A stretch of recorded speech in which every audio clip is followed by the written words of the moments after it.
want to build a community and share other women's stories.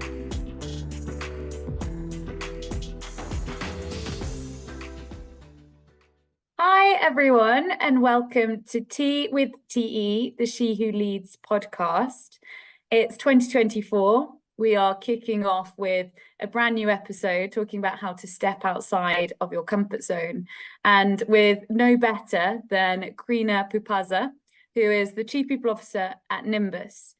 Crina, thank you so much for joining us. Thank you for having me, Terri. I'm excited to be here, and Happy New Year to everyone. New year, new beginnings. I'm very excited. And I think we have such a topical conversation for today, kind of talking about pushing ourselves out of the boundaries. And I know that's a theme from us having talked about it that you have pretty much lived by throughout your whole career, which we're going to talk about in a bit more depth. So I think first things first, if you're able to just give us a bit of a snapshot history in regards to your career and kind of the journey that you've been on today. Absolutely. So I'm currently in a Chief People Officer role, and I have been in people and culture or HR for the past 20 plus years of my career. And I, like many others, probably many of your listeners, I did not start thinking I would do this. Probably I didn't even know what it was. I started thinking I will go down a path of clinical psychology, and that was going to be my education, my training, my career. But as fate has it, at one point I emigrated to the United States. I'm originally from Romania. Ended up getting a degree in psychology, but then I realized that to be a really good clinical psychologist, language is your tool. And as English is my second language, not having that so well refined, and it's much better now than it was 20 years ago, believe me, it felt like a handicap in my career choices. So at that point, decided that I already had a background in psychology. I loved it. I was very interested in people dynamics, in particular group dynamics, and always being interested in business, organizational psychology, which is the precursor of my career, is the path that I chose at that point. And then slowly really build my experience into HR. I had different roles with different companies. I often tell people I made a horrible recruiter. I was a recruiter for a couple of years. Not my thing. I have the biggest respect for recruiters, but you have to know what you're good at and what you're not. I worked mostly as a generalist business partner in different companies and really tried retail, non-for-profit, asset management, technology companies. And with each step, and along with the theme of changing and making yourself uncomfortable on purpose, I learned. And that got me to where I am today. And I know that my path will continue. And there are things that I believe I know today, but probably tomorrow it will be very different. And I'm still doing my learning. Yes, which is great. And I think it's something that we all have to embark on as we grow in our careers from a learning perspective. I know that's something that we'll talk a little bit about as well in a moment, but I think really interested in learning about the transitions that you've made. Obviously, you touched upon it there.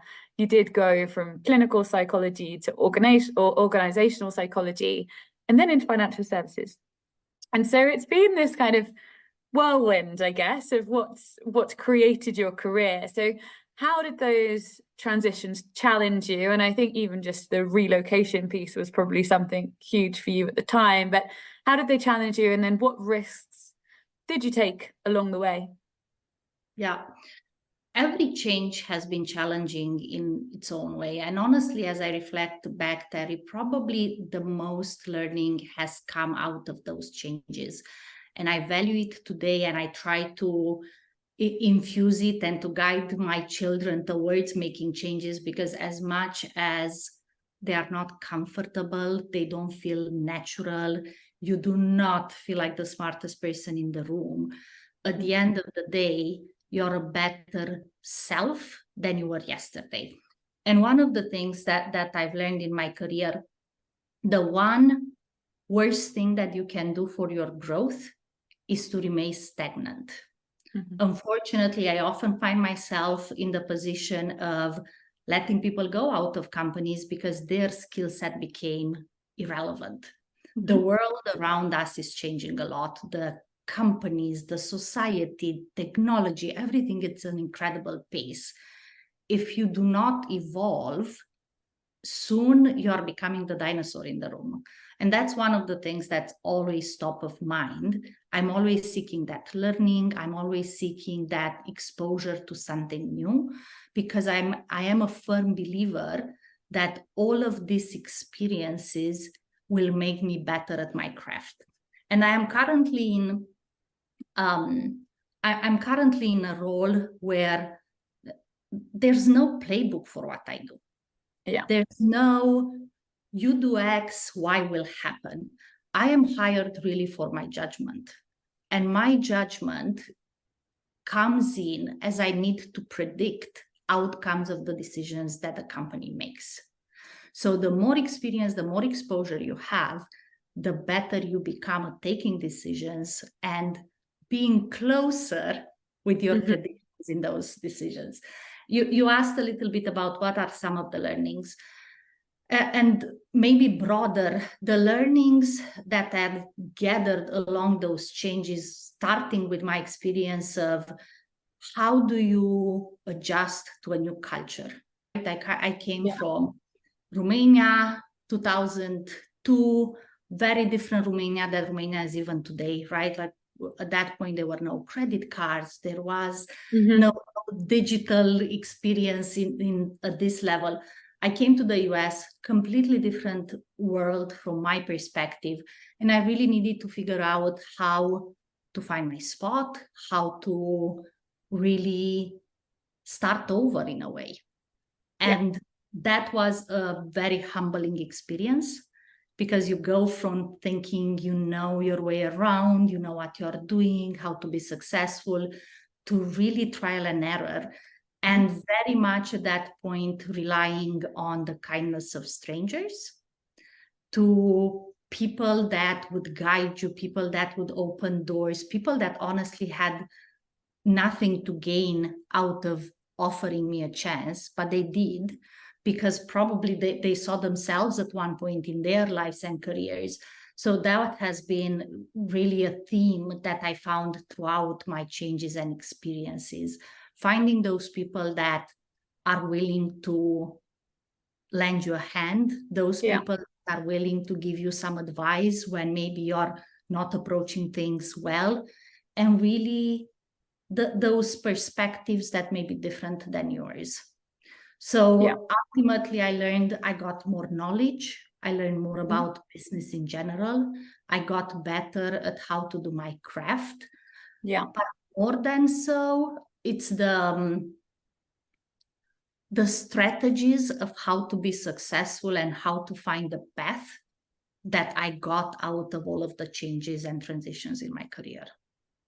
Yeah, and there have been a few that those shifts, I think, have been quite pivotal for you, and I can see how obviously each time it has been quite a change, and obviously those changes, like you say, it's that you're not stepping straight into something that's familiar, which I think is normally the hardest thing for people to do. I think we get stuck in the norm and we like what's comfortable rather than not. And the change to Nymbus was a big one. And I know you wanted to get into the startup world, and I'd love to hear about kind of some of the pushback that you got as well during that journey, because it's a common one and people do feel it. But what prompted going from a corporate into a startup? And I'm assuming it's probably something to do with you liking to be outside of your comfort zone, to be honest. But where did that come from, and how has it been? I'm not sure I would say I really like it, because I don't like it just like everybody else. I dislike it, but I still think that I think there's value. I do it because I think there's value. I think if I choose not to do it, it could be much worse, right? And you're right, it was a significant change, although to be honest, I did not expect it. And even before Nymbus, my first startup experience has been with a research company called Insider Intelligence. And At that point, I came off a very successful decade career in asset management. I moved along the ranks and I was doing very well. I was highly respected. I really thought I was at the height of my career. And in many ways, it was, right? But then what I wanted to do, it's really try to work into startups, because at this point, and this was 2019, right? Just before the pandemic, many of the larger companies, for good reason, thought that innovation, speed of decision, high growth, it's happening in the smaller companies. So I wanted that experience. I wanted to try myself, see I can be equally successful in this type of environment. And I thought that I will be received with open arms. I thought that recruiters and companies will be all over my background, believing that what I have to bring from the side of corporate will be highly valuable. But that was not the case. It took me a good time, and oftentimes along the way I got offers from some other asset management companies that I was still talking to. It was hard saying no, because at one point I was starting to lose faith that I can make that transition. Honestly, the biggest black dot against me was the fact that I had been in more mature, established companies. And I think there's a belief that you get so comfortable and used to having resources and a team of people working for you, and you become more of a coordinator, less of a doer, that it was hard for me to convince people that I can thrive in an environment where I'm both the strategist, but I can also roll up my sleeves and do the work. But eventually it happened, and it was sometimes, Terri, I go back and say, oh my God, be careful what you ask for, because you may get it.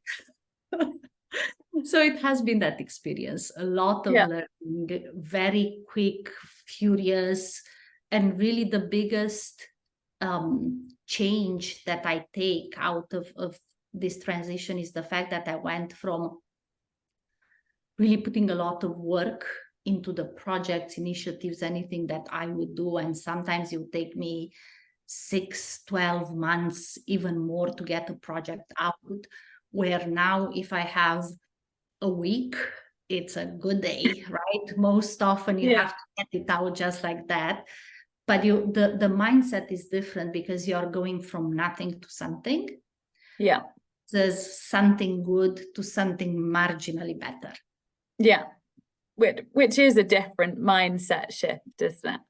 I think it's evident from the moves that you have made, and from some of the big milestones that you've had throughout your career, and such as choosing to move to the US and some of the roles that you've taken on. But thinking about this, obviously, given we are the She Who Leads podcast, and thinking about the fact that you are so, I think, intrinsically driven to take on new things, what's your biggest learning, more so as a female leader, during this? I'll say be the change you want to see. Often, and I look back at my experience, the past 10, 20 years, it changed so much. It changed so much for the better. But also, I think there's still a lot to be done. And don't be afraid if you are the first woman to be at the table. Don't be afraid if you are the first woman to be on such and such project. And oftentimes you have to put yourself out there, because there may not have been a prior role model that you can see. But if there's, and there will be, when there's a chance, be ready for it. Yeah. That's my biggest learning. Learn, grow, find supporters and advocates within the places where you operate, and make sure that when that opportunity comes, and it will come, it's a matter of time, you're ready. You have a very interesting story that I'd love just to go into a bit more detail on, because when you told this to me, I thought it was very interesting about when you did move to the US and you finished your degree. And I know we'll touch a little bit on that because I know it's one of the key moments for you. But just that little bit of story of joining somewhere, and you weren't necessarily ahead of people from an experience perspective, from a professional side, but actually you had the life experience. And I'd love to just touch upon that a little bit, because I think you saw a real difference in yourself, I think, from that moment. Yeah, I'll share that story. One thing I will say, I'm currently in the position, and I'm very grateful for it, where not only I'm mentored by people, but I mentor a lot of people. Yes. And one of the things that probably every person that I mentor will tell you, I say, is you cannot live somebody else's life story. You can only live yours.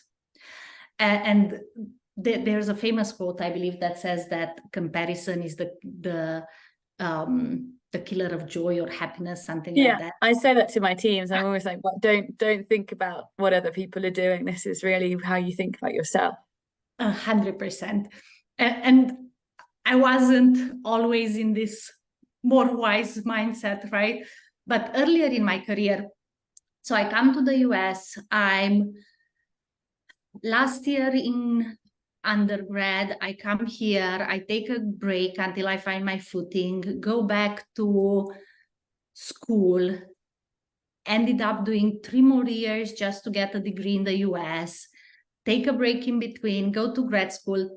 Anyway, by the time I got my first corporate job, I was close to my 30s. And I was at the same level with my colleagues who were freshly out of school, oftentimes of college. So they were 22, maybe 23 years old. Where the people that were in my age group, they were already 2, 3, 4 levels above, because they had 10 years of experience. And my first instinct was, I do the same work. I do similar work with my peers, but they made twice plus the money. Yeah. They had a bigger title. They had more interesting work.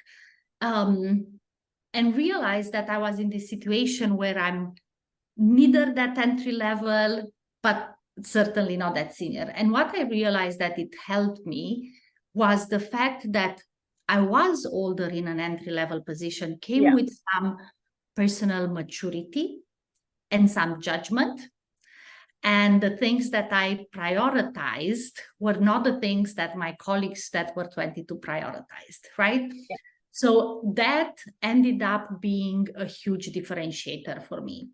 And I used that to my advantage, because I could go and be in front of an executive and hold a conversation.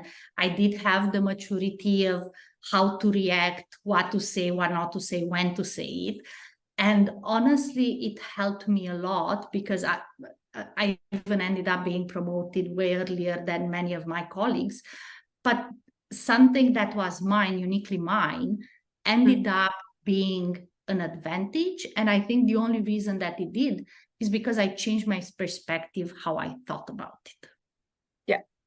Yeah. Which, like you say, I think when you are younger and you're starting out, so to anyone who is listening to this, who is kind of probably in the more early stages of their career, I think it's natural to look around you and think, oh my gosh, why don't I have the same title as X or Y? But actually, it really doesn't matter, and you will get there at some point. So you just need to focus on your own journey and not everybody else's, which I think is easier said than done.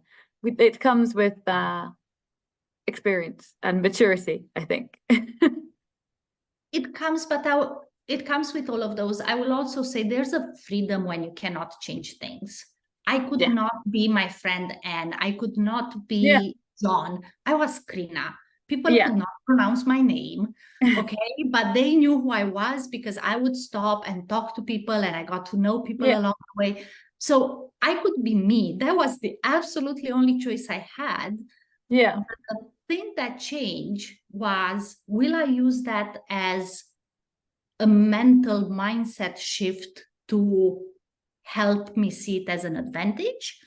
Or will spend all of the time in my mind thinking, why not? Why can't I be like this person? Because I couldn't have changed it anyway. Exactly. But I think it's a great thing to talk about, especially as women. I know that men feel this too, but I do think as women, we're probably laser focused on comparison for some reason. I don't know why, but I think we do look at it a little bit more. Let's talk about the career defining moments for you, because I think this is always interesting for people, and it's definitely not the same across all the female leaders that I speak to. What would you say those kind of 3 pivotal moments have been that have defined your career? Probably if you were to ask me this question every few years, I will have answered it differently. But as I look back now, the things that are more important for me are those aha moments. Less of when I became a VP, or when I got the chief people title, or when I made X amount of money. Those are certainly part of the journey, but I think all of those came when I had those aha moments. And probably one of them is this example, or what we just talked about, right? Realizing I can only live my own life story, and I should. The other one for me has been the moment when I embraced the idea of leveraging your network, and what that truly means. And maybe I'll spend a little bit of time there, because I think many people hate the idea of networking. They think, oh, I'm going to go to a conference, talk to random strangers, and then I reach out to them when I need something from them. That's not how I think about it, not at all. For me, networking, it's really, as you go through different roles, you build a legacy in each of those positions or companies that you were with.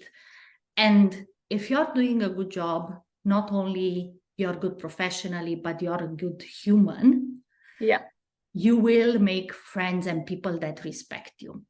And those are the type of relationships that accumulate over time. And what I find it to be very rewarding is not what I take from my network, but what I give back to my network. And it costs so little to make an introduction, or to pick up the phone when somebody's calling and trying to get your thoughts. But those are the experiences that really help you grow your network and find value in it, to the point when you do need your network, it does not be awkward. You already offered so much to ask someone to put your name in for a job, or to advise you on such and such. It just feels natural. Exactly. Right? Exactly. And maybe for the third experience that I will say, at one point, I realized that thinking in 5-year plans helps me a lot. And not that I am prescriptive into what I want to do in the next 5 years. It's never that case, but more directionally, what I'm going to focus on. Understanding that you are the lead of your own growth. You are in the driver's seat, so you need to know where you're going, because otherwise time passes anyway. This is another that I tell my mentees. Time passes anyway, right? So when you look back, what will you find that you took out of that experience? Did you get closer to something that you think, it would be interesting to have that? I know you didn't ask this, but I'll say it as a side story. I never wanted to be the top leader in a company, in my function, right? For a long period of time, I got to a point in my career where I had the highest position in a company that anyone in my family did. I made more money than anyone in my family did. And I really had a very good life. I was respected. I enjoyed what I was doing, and it was nice and comfortable. So it wasn't until I got to work with C-level executives that I realized, oh my God, I'm just as smart as all of them. I work just as hard as all of them. The only difference that's keeping me from where I am to where they are is the fact that I don't want it. Yeah. And that, coupled with the fact that I kept thinking, why are there so few women at the top? Why oftentimes you see HR is traditionally a women's field, right? Yeah. But in many companies, the top role was held by a male colleague. So it wasn't until I thought, okay, this is a good goal. Maybe over the next 5 years, I need to be that person.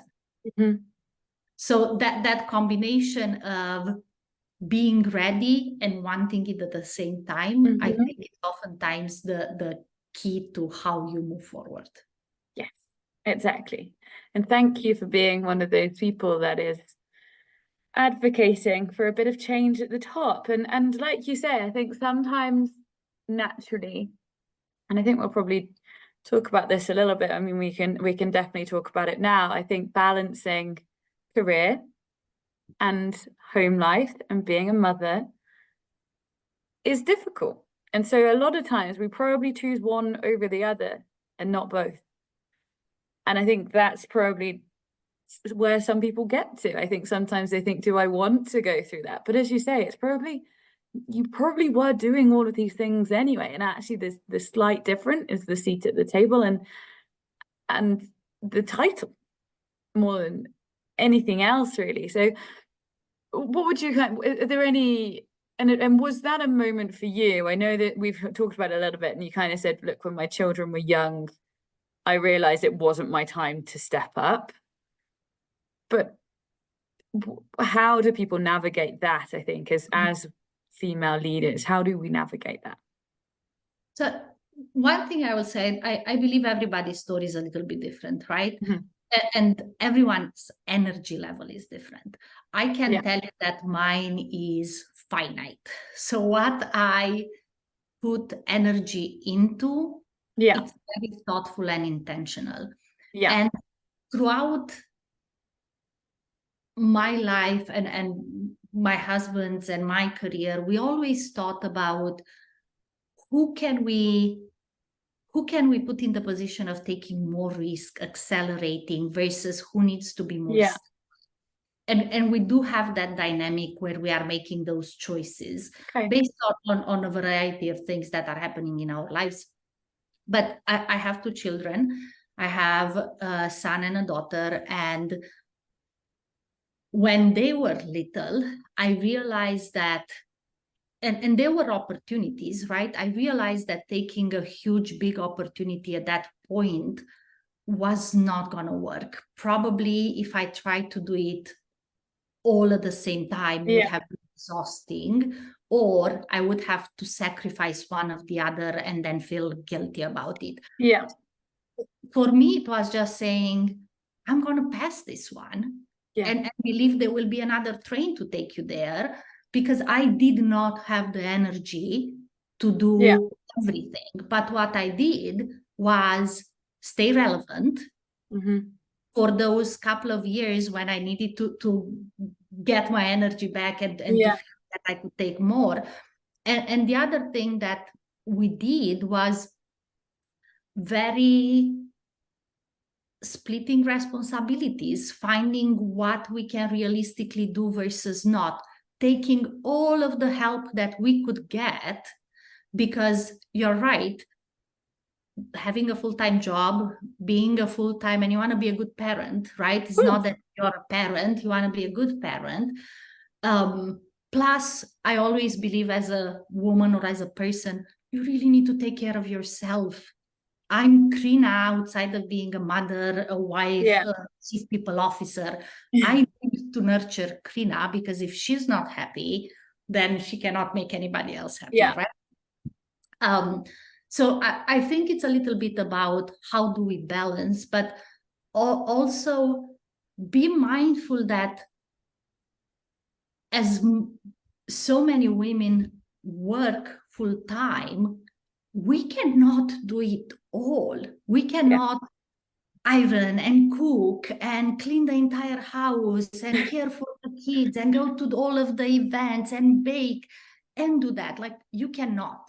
So you have to figure out, are there things that, if you're lucky enough, maybe you can outsource? Are there things that you're okay to just not doing, period? Yeah.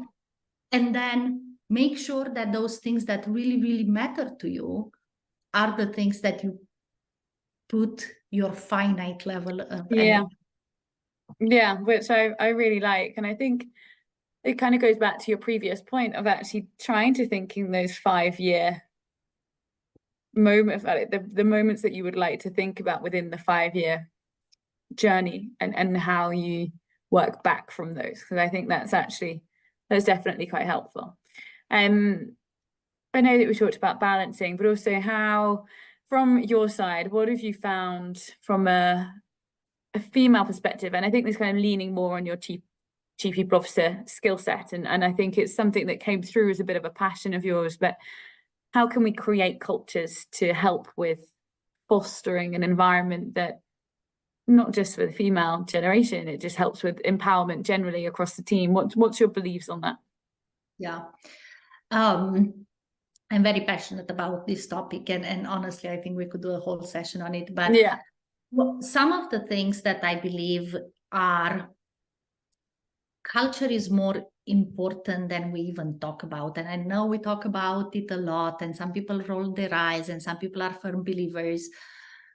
But I still dream of a day when culture becomes the differentiator in the company's success. And it can, because if you look at the professional companies, their outcomes, their results, their problems, their differentiators are all driven by the people and the culture they create.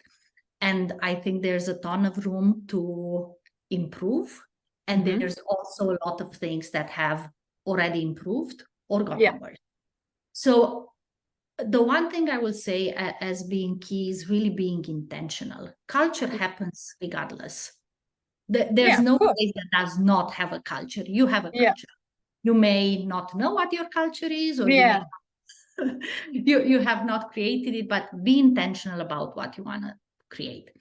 The other thing I will say is be mindful of what the company offers to the individual as well, because many companies ask, but they do not reciprocate in that relationship, right? So find what you have to offer and make it known, and make sure that it aligns with what you want. And then third, I will say, reward and enhance those type of behaviors and actions that you want to see. And I think all of these are known. Where we see problems are the fact that oftentimes we think we want that, and we do, but we are not willing to make the hard decisions to make it happen. I'll tell you a little story. I worked, and this has been a little bit of a theme in my education, in my career, in my life, but I've been in situations where I was the big fish in the small pond, or a very small fish in a large pond. And in this second example, I was blessed a few times to work with teams that every single person on the team was smarter, motivated, knew their craft, and I was at the entry level of that group. And oftentimes I would be the lowest paid because everybody was great, right? I was good, but everybody else was great. Or I would not get the really interesting projects, but I stayed and I loved it because I've learned so much from that group. It was an advantage in itself, right?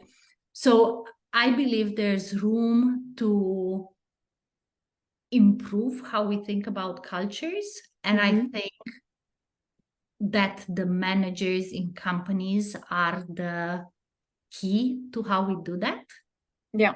And the idea of leveraging people and creating the environment where they can be themselves, it's everything. Yeah. You talked about women and how do we create the right environment for them. One of the things that I very much value and I do as a leader with my team, I offer a lot of flexibility. Yeah. And because people have the right mindset, they appreciate that. I do not care if they take 2 hours off to go and take their kids to an event, because I know that person, mother or father, is going to do twice the work in half the time later on. Yeah. They are not taking advantage, and I would not put up with it. But I know they value the fact that I don't question what time they log in and log off. Yeah. Because I can see the results they produce. Yeah. But it's trust, right? It's trust. And I think, again, not to stereotype, but I do think as females, when there is an expectation that we should balance more. I think we are more open on that trust conversation. I think it's harder for stereotypically speaking, but from kind of previous generations where it was like, no, you are 5 days in the office and that is it. There's no conversation to be had. That mentality has changed, obviously, I think, just more broadly speaking across COVID and things that have happened since then from a flexibility perspective. But I do think we probably have more of an idea of the fact that I think we know that when we're building this culture, people do trust us. So actually, like you say, then it is reciprocated. You're not going to necessarily go away and not make up the time after. I think it's a hard culture to craft, but it's great when you get it right. Yeah. One of the things that I loved about my experience with Nymbus and coming in was the fact that the company is fully remote and has always been. So it's not a pre and post pandemic kind of experience. And the second, the leadership, the CEO has been very mindful about tracking and monitoring gender diversity and other types of diversity. And many other companies that I work for, they will say, we care about it, but they are not willing to measure it, and they are certainly not holding anyone accountable. And fintech, right? Because you have financial services, technology combined, it's usually one of the least agreed. represented. Exactly. But what we were able to see that if we cared about it, we tracked it. That was the secret. And we tracked it. So we reported on it. We looked at this data. The CEO said, I care if it goes below this number, should go above this, right? It made a difference because there's a lot of highly capable women out there. It's a matter of finding them. I know we oftentimes say, oh, it's hard. The population, the candidate pool is X. They are out there. Just be willing to spend another month, 2 months with that search if that's a priority for you. And then also understand that you're missing out on talent. So I will say this, if you believe that what you do, the business that you have, it's instrumental that everybody's in the office at the same time, 9 to 5, Monday to Friday or whatever, by all means do it. It's your purpose, right? But be okay with the consequences. And then understand what you can do and make sure that you keep your goals and your understanding of what type of candidates you will get into the door as part of the decision you make. So it's not that they are not out there. You made a decision that prevents them from being there. Yeah, exactly.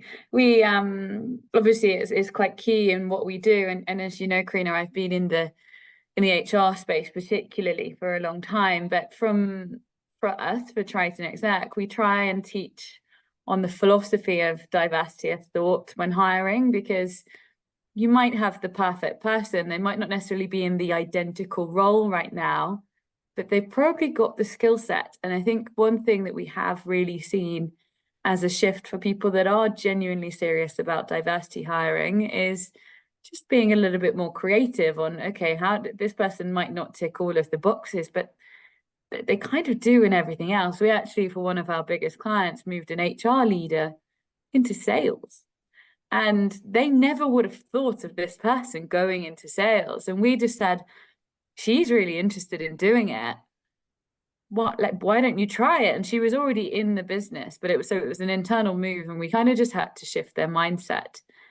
And she could always go back to that role. And that was the caveat. It was kind of like, okay, let's try this and see if it works. And it was a really interesting development for us, because I think we really saw the insight from the client, who obviously really did want to try and push for diversity, but we were struggling to find the person. So you could see that there was genuine commitment to that, which I think was really, really great to see.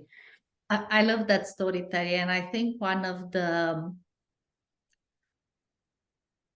the things that I would love to see, hopefully in my lifetime, we talk a lot about innovation in business, right? We talk a lot about innovation in products, innovation in strategy, innovation in go-to-market. We do not talk about innovation in talent management. We don't talk about innovation in culture. And I hope that is the next wave, and that we are willing to try out different things. We are willing to ask why or why not more often.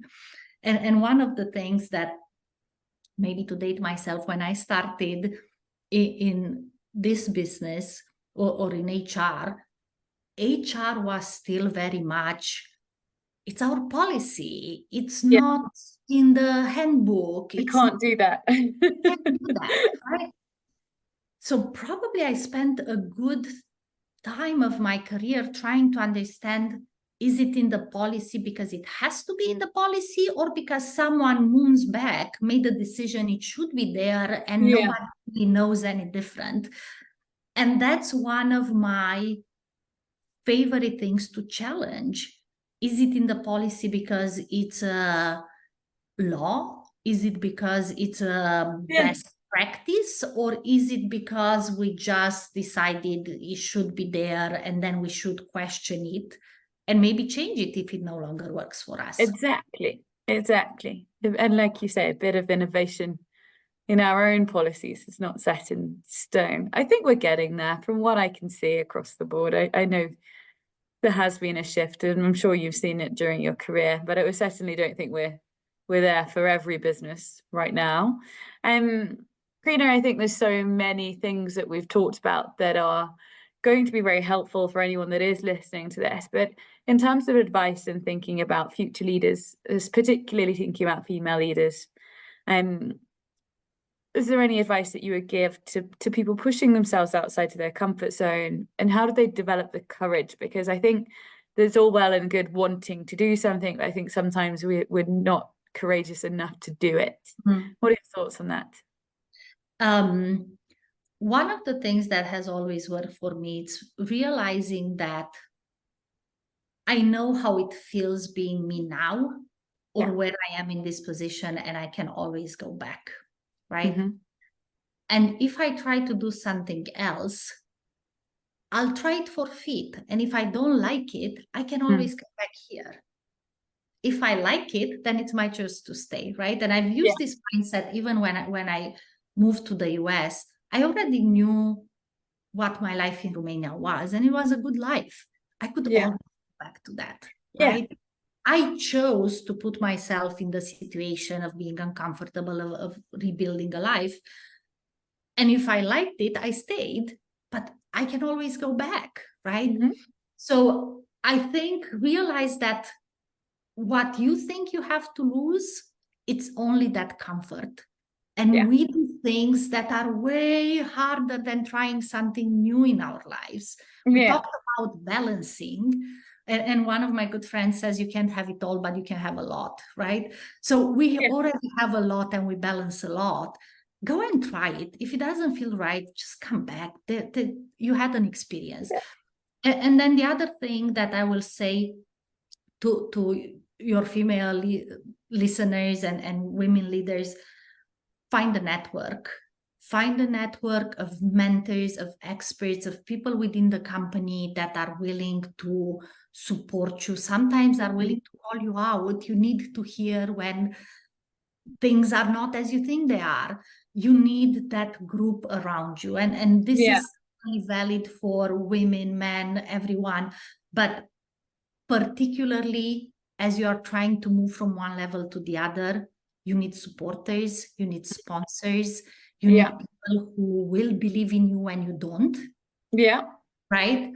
And then you also need people to tell you, hey, you took the wrong turn here, so you need to come back. And then continue to learn. Continue to learn and believe that tomorrow you will know more than you did today, and certainly more than yesterday, and see what happens.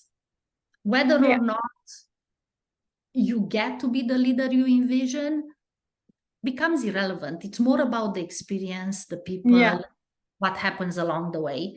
And I'm usually very available, including to strangers. I will respond to LinkedIn questions if I can help in any way, if I can share any of my stories, if I can make any of introductions. People can find me on LinkedIn, and I'm happy to connect. Thank you. That's really kind. I think there's a piece which is also be comfortable with being uncomfortable, right? When you move into something and it's not nice to begin with, and I think you have to just live through those you might question yourself a bit before you can move forward. So just kind of understand that and give it a chance before you go back to where you were. One last thing, and I know that we're probably over time, but I think there's so much to share. And you've talked about this, and I think as females, we don't talk about this enough, is the power of negotiation and negotiating as a female, because I think you've got an interesting perspective being on the other side of the fence. And just a quick bit of insight into that, I think, will be really helpful, because I do think that pushes people out of their comfort zone. People won't negotiate because they're scared to ask. 100%. Having been in the position where I often make offers, I've learned how men negotiate and how women negotiate. And men negotiate from the moment they start talking to you. And women oftentimes don't negotiate ever. It got better over years, I will say that. I see more women negotiating, and I am that HR leader where if you're not negotiating and you're a woman, I will call you back and say, let's try again. But one of the things, and it's just discomfort, the way you say it and how you ask for more is everything. I think we are afraid that we may be losing the position that was already offered. But there's a smart way of saying, I'm happy with this. Can we talk about these small details, right? It already gives that vibe of like, I'm ready to accept. There's just some small things that we need to fix. And oftentimes, if there's more money, sometimes there's not, right? Company is very strict. This is the take it or leave it, and that's fine. But not trying, it's wrong, because it doesn't make you stronger at negotiating. And oftentimes, even if you don't get a lot, you may get something. And that's money in your pocket that over time, it's going to compound in you making less. And so I'm very passionate about that. That's another thing that I help people think through how they negotiate their salaries. It's a skill, and you can learn it just like everything else. Crina, thank you so much. So much great insight. I think as a way into 2024, everybody's going to be listening and thinking, okay, I'm ready. I'm going to set my 5-year plan and I'm going to reach some goals and also not be afraid to take them. So thank you so much for sharing. One last question, because we are the Tea with Tea podcast. How do you take your tea? So I'm mostly a coffee drinker, but Okay. on occasion when I will have tea, it's with sugar and lemon, never milk. I never even tried it. Okay. Yeah, I think it's mainly an English thing, the tea with milk. Well, maybe next time I make it to the UK, I'll give it a try just to make sure that I had that experience. What if I'm missing out and I actually love it? I think you might. Hopefully we can have a cup of tea together when you're in London. That would be really nice. Lovely. Yes, I very much enjoyed our conversation. And as I said, it's one of the things that I'm passionate about, one of the things that I'm hoping the world continues towards doing better.